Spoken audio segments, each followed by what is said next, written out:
los iconos en el alma y en el arte de Rusia. Un hecho importante es ver cómo se dibujan y se pintan las manos de Jesús por el simbolismo que ellas muestran. Fíjense ustedes, acá hay otro detalle, y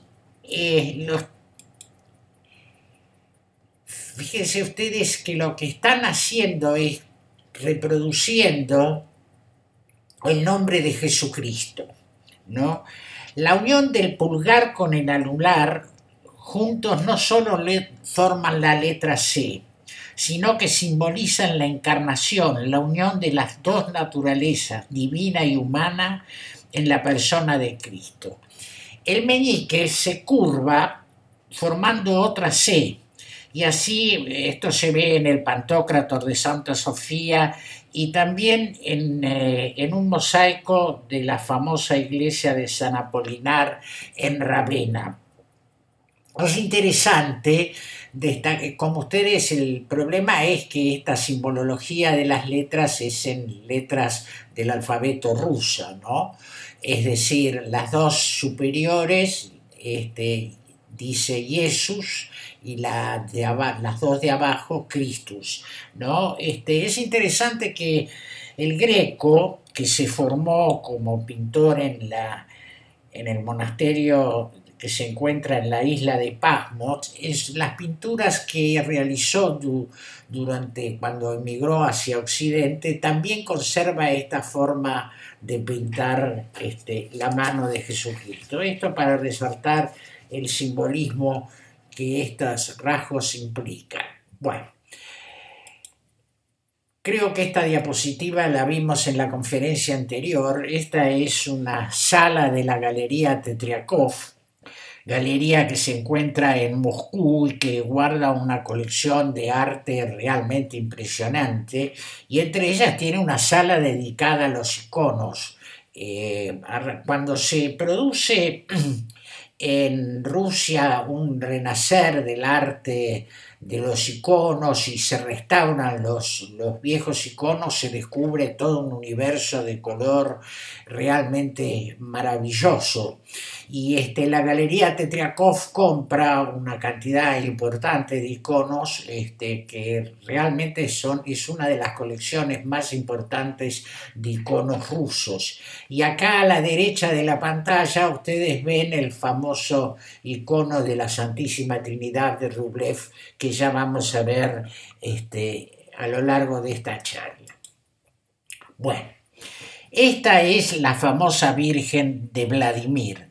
Es el icono más venerado por los rusos, como vamos a ver. Según la leyenda, el evangelista Lucas lo escribió sobre la mesa de la Sagrada Familia.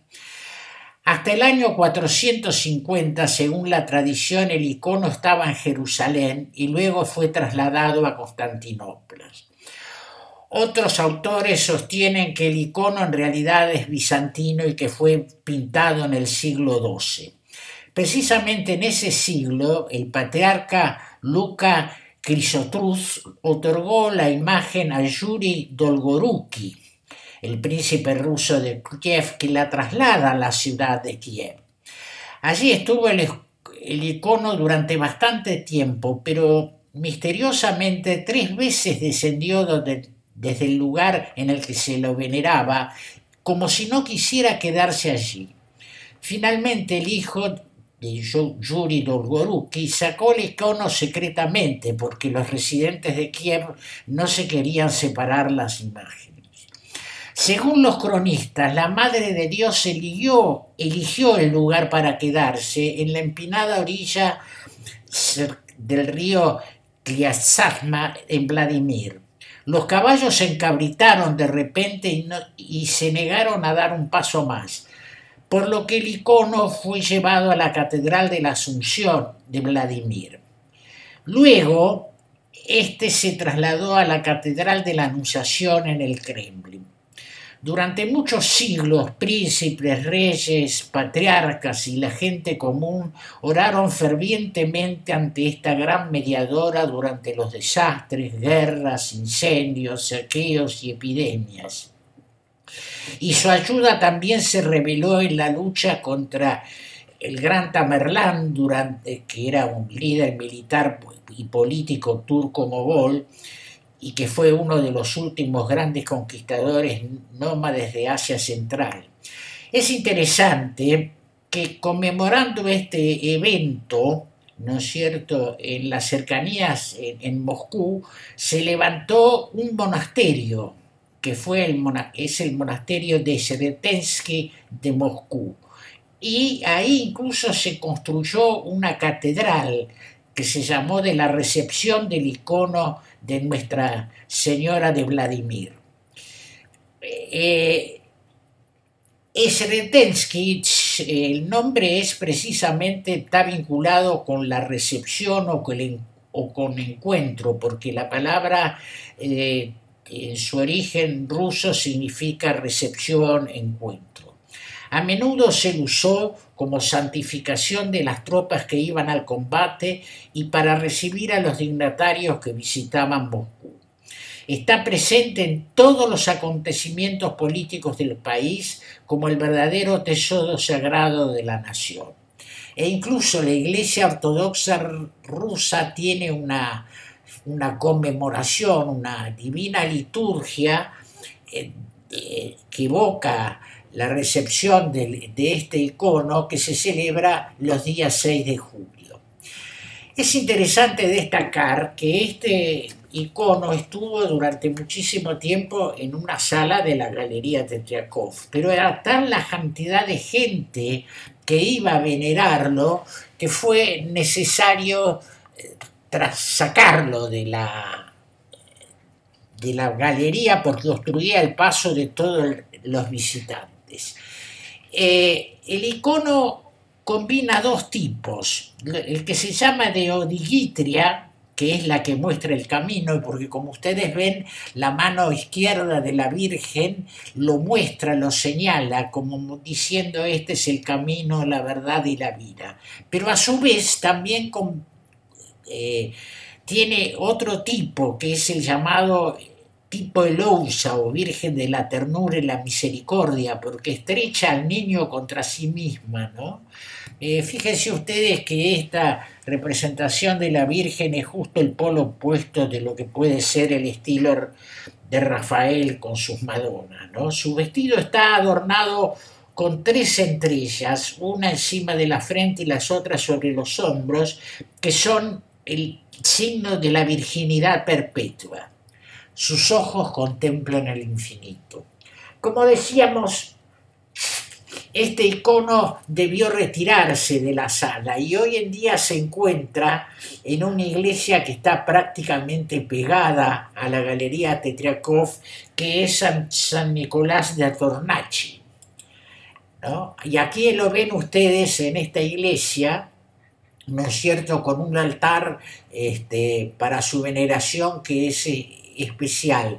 Cuando uno va a visitarlo, que entre paréntesis aconsejo que si van algún día tienen que pedirle que se los muestren, ¿no? Porque está pegado pero no dentro de la galería. Y generalmente hay colas para venerarlo, e inclusive suele con frecuencia haber un coro entonando cantos religiosos y de alabanza al icono. Acá vemos ustedes una mujer venerándolo, ¿no? Es importantísimo este icono. Yendo a los detalles del icono, que es una cosa que vale la pena resaltar en los iconos, es que estos se basan en una estructura geométrica muy precisa, que guarda proporciones y muy especiales. Yo recuerdo siempre que hace unos años vinieron 2 iconógrafos de un taller muy importante de Tesalónica y dieron un curso sobre el icono. Y es interesante que cuando un iconógrafo va a dibujar un icono, primero sobre el papel que realiza el dibujo original, dibuja una serie de figuras geométricas que son las que van a ir guiando sus trazos, ¿no? Para ver cosas. Bueno,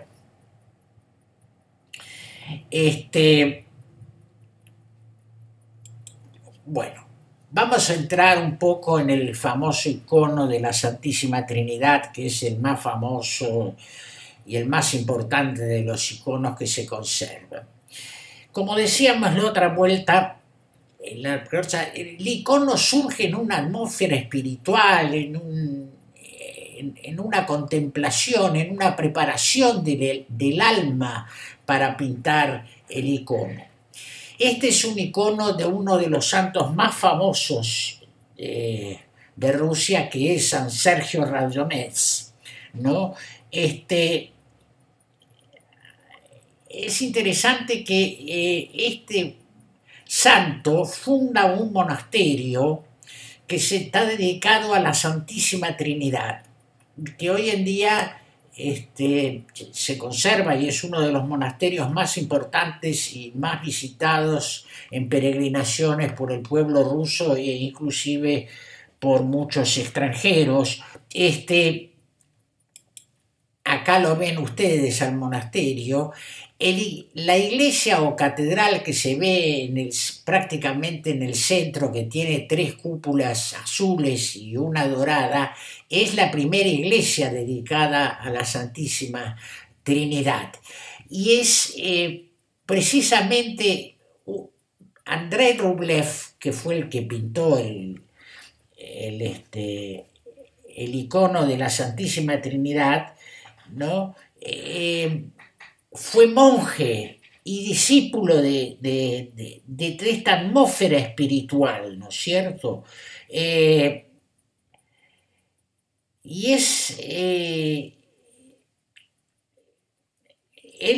Sergio Radonez participó y bendijo a los que fueron a la famosa batalla de Kulinovo, ¿no? E inclusive uno de sus monjes de sus monasterios participó en la batalla. Yo recalco esto porque me interesa ver la estrecha relación que hay en Rusia entre su historia militar, su espiritualidad, su iglesia y su fe, ¿no?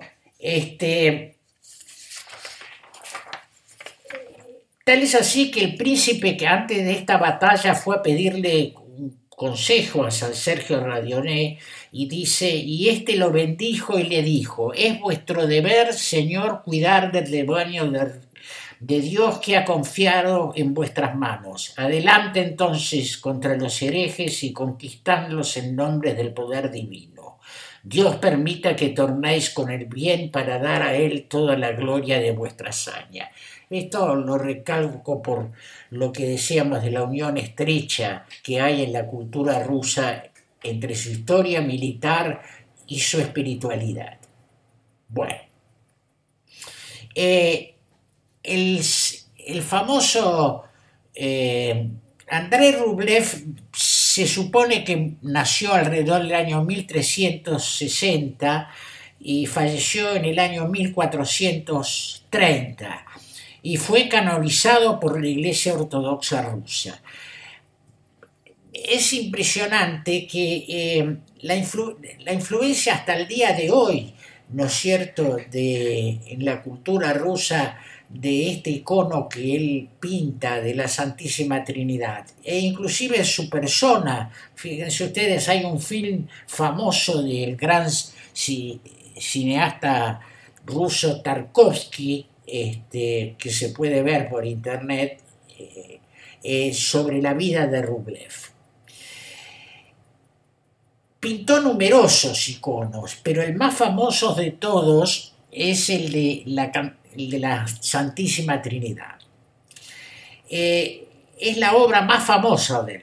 Fue pintado probablemente entre 1422 y 1428 para la Catedral de la Trinidad, que hemos visto en las diapositivas anteriores que se encuentran en el monasterio de San Sergio.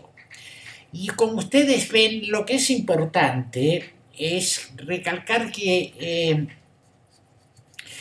este icono está basado en una contemplación de los versículos del Génesis en el capítulo 18 versículos 1 al 15, yo le voy a hacer un resumen, donde Abraham, sentado en la puerta de su tienda, recibe la visita de tres ángeles, o bueno, tres hombres se acercan a él. Y es interesante que cuando conversan con él, Abraham se refiere a ellos algunas veces en plural y otras veces en singular, como si realmente él estuviera contemplando en estos tres ángeles al Dios triuno. Uno le habla en singular, plural, trinitario. Veamos, el icono tiene una típica, como se puede ver, una típica perspectiva invertida.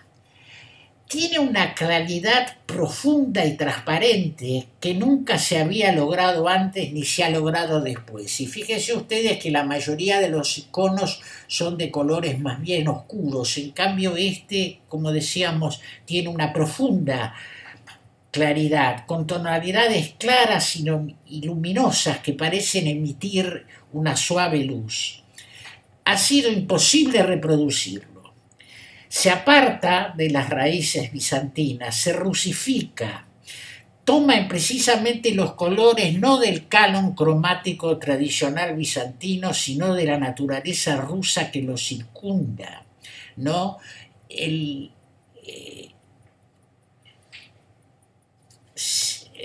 en todo esto se demuestra el genio realmente artístico de Rublev, ¿no? Si uno lo compara con iconos anteriores, van a ver que en los iconos anteriores aparece la casa de Abraham, Sara, etcétera, etcétera. Acá han desaparecido de él todas las cosas temporales, como si esta fuera una escena de la eternidad. Le digo, sobre este icono se ha escrito cantidad de libros, artículos, se han dado conferencias y demás. Tal es así que se ha publicado un libro, ¿no?, dedicado, de más de 200 páginas, dedicado nada más que a la bibliografía que ha inspirado este icono, ¿no es cierto? Yo recomiendo especialmente a los que quieren profundizar el tema un libro que va a aparecer en la bibliografía, escrito por un monje, Gabriel Bunge, contemporáneo, ¿no?, que realmente es uno de los mejores tratados sobre este icono. Fíjense ustedes, Rublev va a destacar la consubstancialidad de las tres personas utilizando el color azul. Fíjense que las vestimentas de los tres ángeles, en los tres aparece el color azul. Eso indica la consubstancialidad de las tres personas. Ha llevado muchísimo tiempo tratar de identificar quién es quién. Hoy en día se está más o menos en total acuerdo que el ángel que se encuentra en el centro es Jesucristo. Y una de las características es que tiene un color rojo o marrón oscuro, marrón rojizo en el original, con un clavus, se llama esta cinta que tiene sobre su hombro derecho, que eso es signo de su sacerdocio, ¿no?, porque él es el supremo sacerdote. El ángel que se encuentra a la izquierda representa al Padre. Y fíjense ustedes que como los dos ángeles, el de Jesucristo y el que se encuentra a la izquierda, a la derecha, perdón, que es el Espíritu Santo, el Espíritu Santo tiene un manto además color verde que significa la vida, porque es el que da la vida, ¿no? Y los dos se inclinan frente al ángel de la izquierda, que representa al Padre en signo de reverencia. Y el Padre dirige su mirada más allá, ¿no? Pareciera como si estuvieran realmente en una conversación, en un apacible coloquio, como sumidos en una profunda meditación. Por otro lado, este icono, bueno, esto no, analizarlo a fondo desde el punto de vista teológico está fuera de, de los fines de esta charla. Fíjense que este icono, esta acá en la diapositiva, también tiene un dibujo geométrico, ¿no? Y lo central del icono es, desde el punto de vista geométrico, es un círculo que ustedes pueden ver acá. Y el círculo es el símbolo de la eternidad. Bueno, existe el icono de la Trinidad de San Andrés Rublev, por lo tanto Dios existe. Esto lo dijo Pavel Florensky, que para algunas de las iglesias ortodoxas es santo. Es uno de los hombres más geniales que ha dado el siglo XX. Es mi intención en algún momento dar una conferencia sobre él, porque es prácticamente desconocido en nuestro medio y supera todo lo que uno puede imaginar, su personalidad, su historia. Ahora fíjense cómo este icono tiene su influencia hasta aún en la pintura moderna. Este es un cuadro de uno de los más grandes pintores rusos del siglo XX, que murió en los comienzos del siglo XXI, Ilya Glazunov, y acá él ha pintado, para ver la influencia de este icono en la cultura rusa contemporánea, ha representado a San Sergio Radonés como padre espiritual del joven Andrei Rublev, que es el autor de este icono.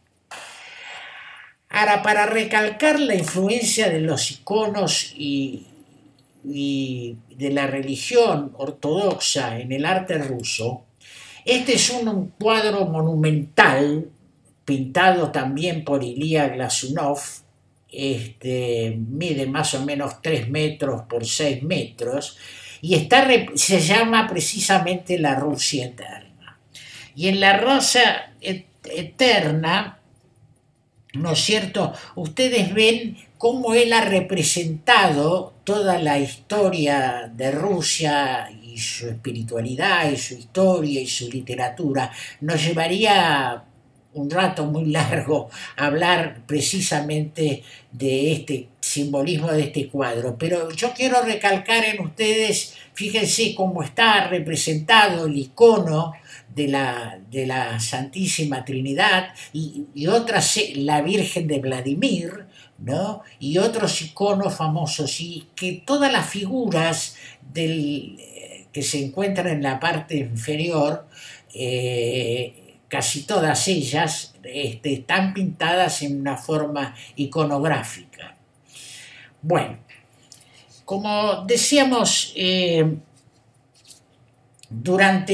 hubo un oscurecimiento del arte iconográfico incluso en Rusia a partir del siglo XIX hasta comienzos del siglo XX.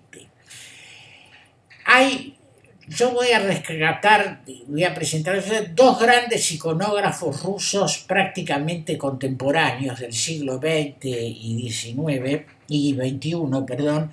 Uno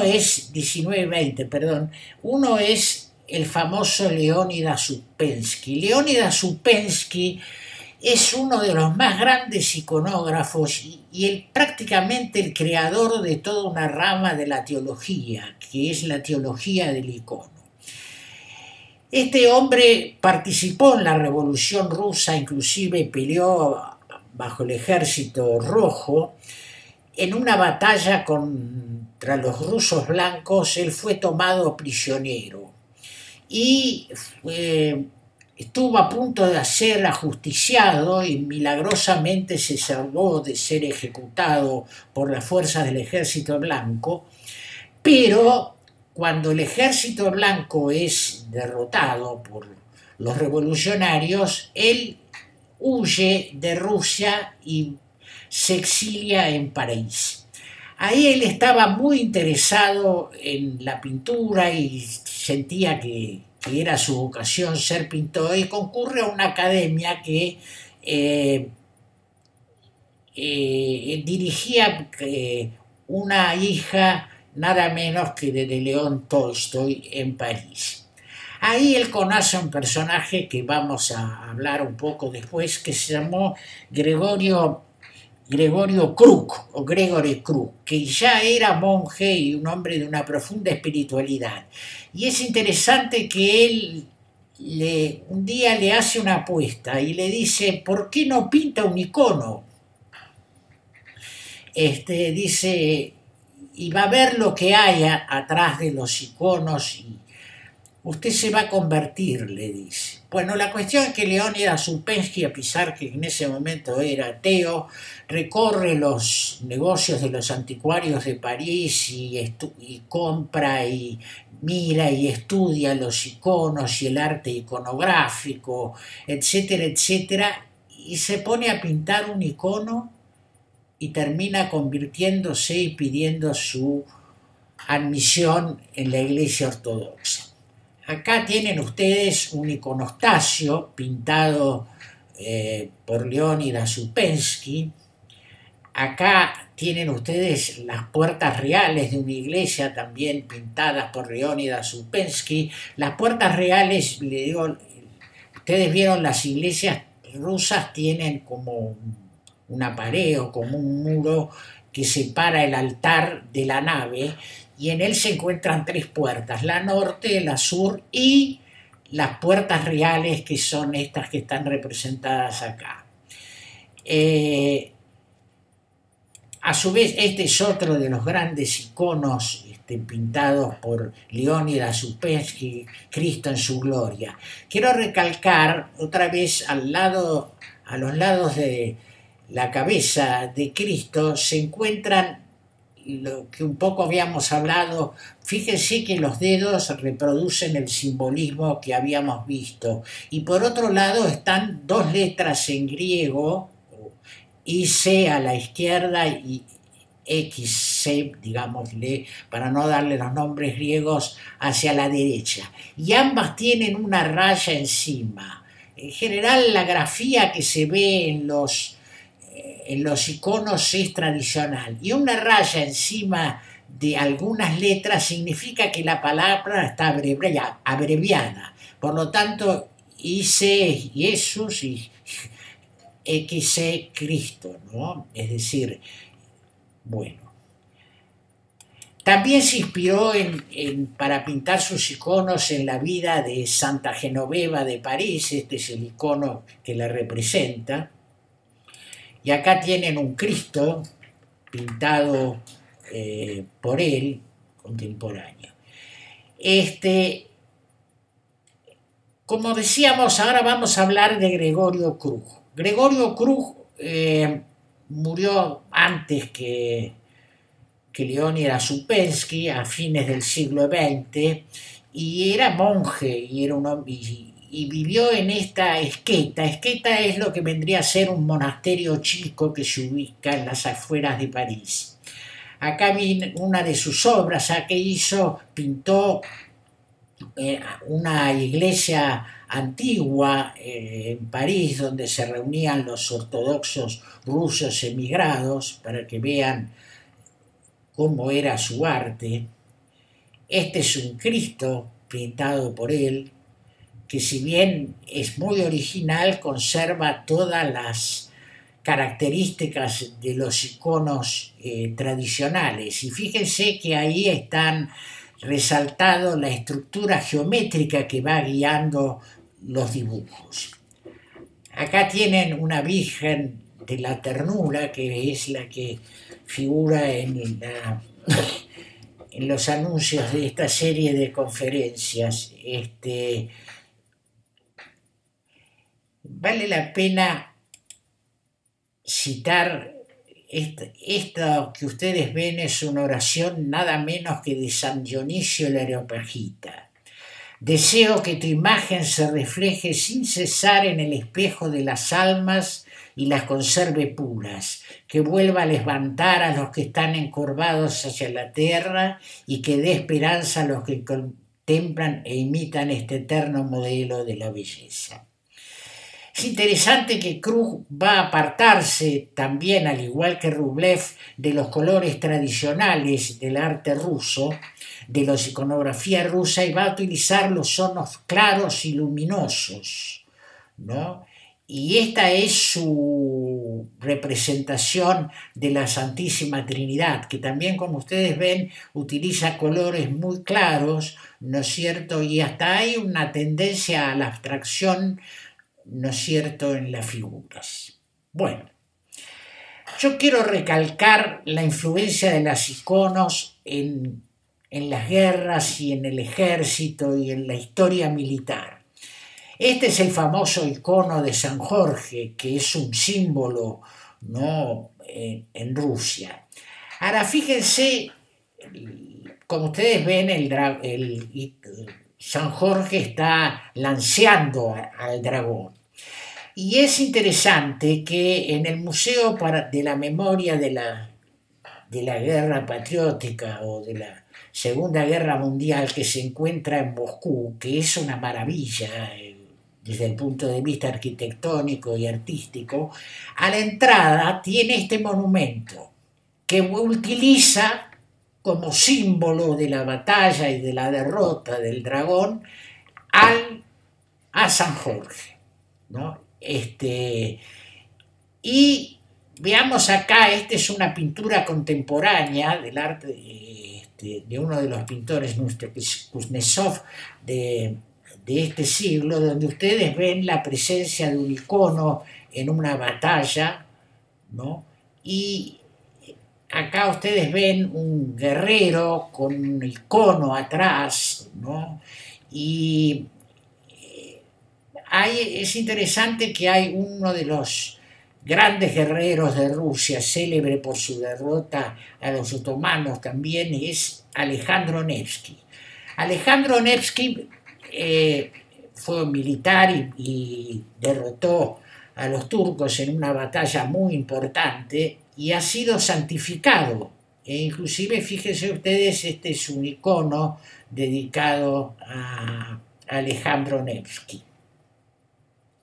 Y fíjense, en ese museo que hablábamos anteriormente de la Segunda Guerra Mundial, en la sala central, que es redonda, inmensa y qué sé yo, en el centro está la espada, ¿no es cierto?, de Alejandro Nevsky. Esto para mostrar la unión, que va a culminar ahora, contemporánea, en la creación de esta magnífica catedral, que es la catedral del ejército ruso, ¿no? Que está edificada en conmemoración precisamente de la Segunda Guerra, de la victoria en la Segunda Guerra.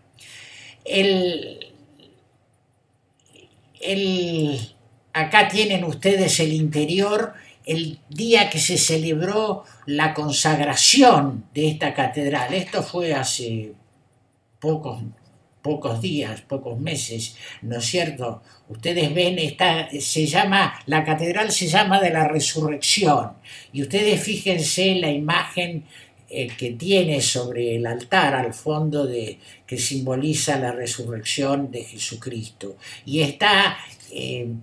Y es interesante para recalcar esto que yo quería recalcar, que al terminar la ceremonia de la consagración, que fue celebrada por el patriarca de la Iglesia rusa, San Cirilo, que se encuentra aquí en esta diapositiva con un manto verde, le regala al comandante en jefe de las Fuerzas Armadas rusas un icono milagroso. Y yo quiero recalcar, si ustedes ven los videos de los desfiles de los últimos, por lo menos de los últimos 2 desfiles de conmemoración para el Día de la Victoria, el comandante en jefe, que sale en un vehículo descubierto, cuando entra a la Plaza Roja a través de una de las puertas, se persigna. Y esto yo lo recalco porque nada de de la cultura rusa puede ser interpretado si no se ve la profunda unión que hay con su historia militar, con el arte, con lo religioso. Esto es una de las características de la cultura rusa. Bueno, para terminar, acá tienen ustedes una bibliografía sucinta pero importante. El icono esplendor de lo sagrado del Padre Sáenz. Para mí es una obra soberbia y muy importante para alguien que quiere entrar en el arte del icono. También recomendaría el arte del icono, Teología de la Belleza, de Paul Evdokimov.